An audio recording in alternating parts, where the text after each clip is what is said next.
Ice cream, basundi, rabri या तिन्ही पदार्थांच्या चव एकाच रेसिपीमध्ये आपल्याला पाहायला मिळणार आहेत। मस्त अशी टेस्टी, उन्हाळ्यामध्ये थंडसुद्धा, गोडसुद्धा आणि अगदी शाही अशी ही रेसिपी आहे। चला तर मग लगेच सुरुवात करूया।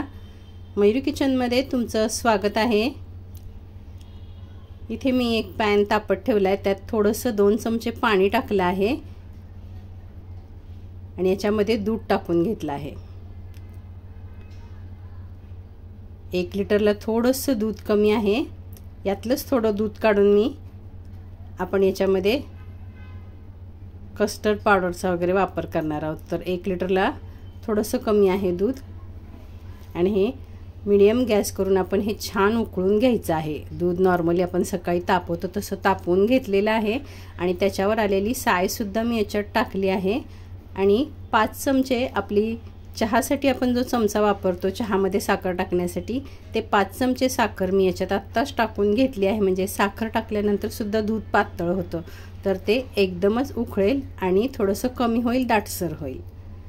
आणि त्यातलंच अर्धा कप दूध काढून मी 1 चमचा व्हॅनिला कस्टर्ड पावडर टाकली आहे आणि 1 चमचा मिल्क पावडर टाकली आहे। हे आपण दुधामध्ये छान मिक्स करून घ्यायचं आहे।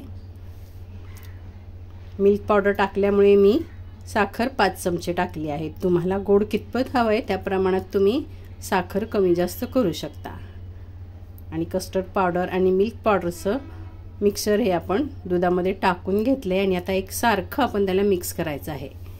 यामध्ये मी सुकामेवा भरपूर घेतला आहे, भरपूर म्हणजे पातळ याचे काप करून घेतलेले आहेत। काजू, बदाम, पिस्ते आणि चारोळे टाकले आहेत। याशिवाय सुद्धा तुम्हाला कोणते सुकामेवा टाकायचा असेल तर तुम्ही टाकू शकता। हळूहळू हे दाटसर होत चाललेलं आहे। याच्यामध्ये मी आता वेलची, जायफळची पूड देखील टाकून घेतली आहे। सर्व जिन्नस आपले दुधामध्ये टाकून झालेले आहेत।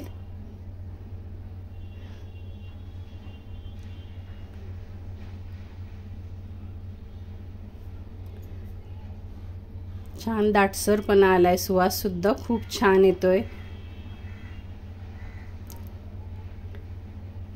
मिल्क पावडर आणि कस्टर्ड पावडरने ह्याला थोडासा दाटसरपणा आलाय। दूधही थोडं उकळून कमी झालेलं आहे। अर्धा कप दुधामध्ये मी केसरचे धागे भिजत टाकले होते आणि ते दूध सुद्धा आपण आता यामध्ये मिक्स करून घ्यायचं आहे। केसरमुळे चव तर छान होणार आणि आपल्या रेसिपीचा रंग सुद्धा आणखीन थोडासा डार्क होईल। चमचा फिरवताना कडेने जी मलाई सुकते भांड्याला ती सतत आपण काढून आतमध्ये टाकायची आहे आणि एकसारखं आपण फिरवायचं आहे, कारण कस्टर्ड पावडर, मिल्क पावडर खाली बसू शकतं। जरी आपण जाड तळाचं भांडं घेतलं तरी सुद्धा ते खाली चिटकू शकतं, त्यामुळे एकसारखं आपण याला चमचा फिरवून घ्यायचा आहे। तर केसर टाकल्यानंतर फक्त 5 मिनिट मी ह्याला मंद गॅस करून ठेवलेला आहे आणि आता गॅस बंद करून द्यायचा आहे आणि मी उतरून ठेवलेलं आहे दूध। मी इथे ब्रेडचा छोटा पॅक घेतला आहे, त्यातले 4-5 ब्रेडचे कडा काढून घेतलेले आहेत।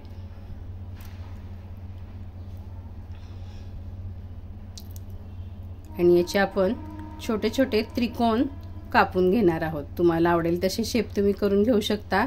उभे लांब स्क्वेअर करून घेऊ शकता, रेक्टँगल करून घेऊ शकता। मी असे ट्रायंगल करून घेतलेले आहेत।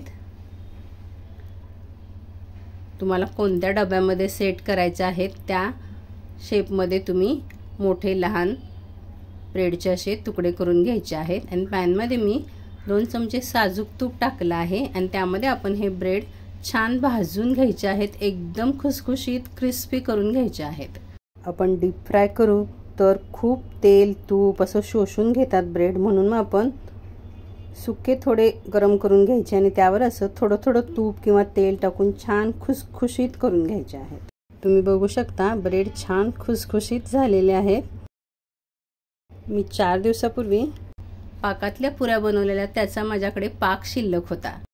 त्याच्यामध्ये केसरी रंग सुद्धा टाकलेला होता, त्यामुळे हा पाक आपल्याला ऑरेंज कलर असा दिसतोय।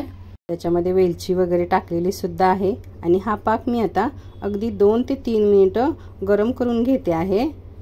तुम्ही 1 वाटी साखर, अर्धी वाटी पाण्याचा 10 ते 12 मिनिटं मीडियम गॅसवर उकळवून अगदी हलकासा पाक बनवून घेऊ शकता। सर्वांकडेच पाक शिल्लक असेल असं नाही, माझ्याकडे हा पाक शिल्लक होता आणि त्यामध्ये मी हे ब्रेडचे भाजलेले पीस डिप करून घेते आहे साखरेच्या पाकामध्ये। हे आपण पाकामध्ये टाकायचे आहेत आणि लगेच काढून घ्यायचे आहेत। यामुळे काय होतं, आपण जेव्हा रेसिपी खातो तेव्हा खालची वरची लेअर तर आपल्याला गोड अशी लागते, पण जेव्हा ब्रेड चावला जातो तेव्हा तो एकदम फिक्का आणि टेस्टलेस लागतो। म्हणून मग आपण हे ब्रेड पाकामध्ये डिप करून घेतले आहेत। माझ्याकडे हे असं छोटं भांडं आहे, तुमच्याकडे जर मोठं असं रेक्टँगल बॉक्स असेल, डब्बा असेल तर त्यामध्ये तुम्हाला व्यवस्थित ब्रेडचे पीस ठेवता येतील, चौकोन ठेवता येतील, रेक्टँगल ठेवता येतील। तर मी सुरुवातीला 2 चमचे आपली ही रबडी टाकून घेतली आहे, त्यावर पुन्हा आपण डिप करून घेतलेले ब्रेडचे पीस, पुन्हा रबडी आणि आता मी सुकामेवा टाकून घेते आहे। काजू, बदाम, पिस्त्याचे काप मी टाकून घेते आहे। पुन्हा ब्रेड ठेवल्या अशा लेअर लावून घ्यायचे आहेत। बासुंदी, रसमलाई, रबडी, आईस्क्रीम या तिन्हीचाही स्वाद आपल्याला या रेसिपीमधून चाखायला मिळतो। डबा तुमचा कितपत खोल आहे, किती लेअर बसू शकतात तेवढ्या लेअर आपण लावायच्या आहेत। मी सुरुवातीला खाली सुद्धा रबडी टाकलेली आहे, त्यावर साखरेत डिप केलेले ब्रेडचे पीस, नंतर सुकामेवा, नंतर रबडी असं केलेलं आहे। तुम्ही मध्ये मध्ये फ्रूटचे, फळांचे छोटे छोटे तुकडे टाकून सुद्धा लेअर बनवू शकता। माझ्याकडे टूटी फ्रूटी आहेत, थोडेसे चेरी आहेत, ते मी टाकलेत। तुम्ही फळांचे छोटे छोटे तुकडे करून सुद्धा टाकू शकता आणि काही नाही टाकलं तरी सुद्धा खूप छान लागणार आहे, कारण आपण याच्यामध्ये सुकामेव्याचा भरपूर वापर केलेला आहे। मिल्क पावडर आहे, वेलची, जायफळ, याच्याने खूप छान चव येते। दुसऱ्या एका डब्यात देखील मी हे लेअर लावून घेतलेले आहेत। 2 डब्यांमध्ये हे मी सेट केलेलं आहे आणि 6 ते 7 तासासाठी आपल्याला हे फ्रीजमध्ये ठेवायचं आहे। आणि तुम्हाला 2-3 तासातच हवं असेल तर डीप फ्रीजमध्ये 3 ते 4 तास ठेवू शकता।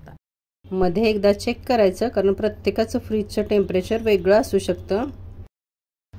अजूनही तुम्ही माझ्या चॅनलला सबस्क्राईब केलं नसेल तर सबस्क्राईब करा आणि रेसिपी आवडल्यानंतर एक लाईक देखील करत जा।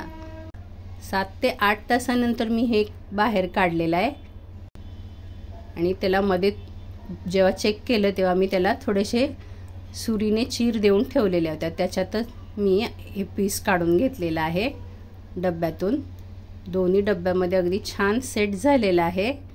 छान सेट झाल्यामुळे त्याचे पीस सुद्धा छान निघत आहेत, दिसायला सुद्धा खूप सुंदर दिसतंय आणि त्याच्या लेयर सुद्धा छान पडलेले आहेत, तुम्ही बघू शकता। आणि याची टेस्ट तर खूपच छान झालेली आहे। कशी वाटली आजची रेसिपी जरूर शेअर करा, लाईक करा। भेटू आपण पुन्हा। धन्यवाद।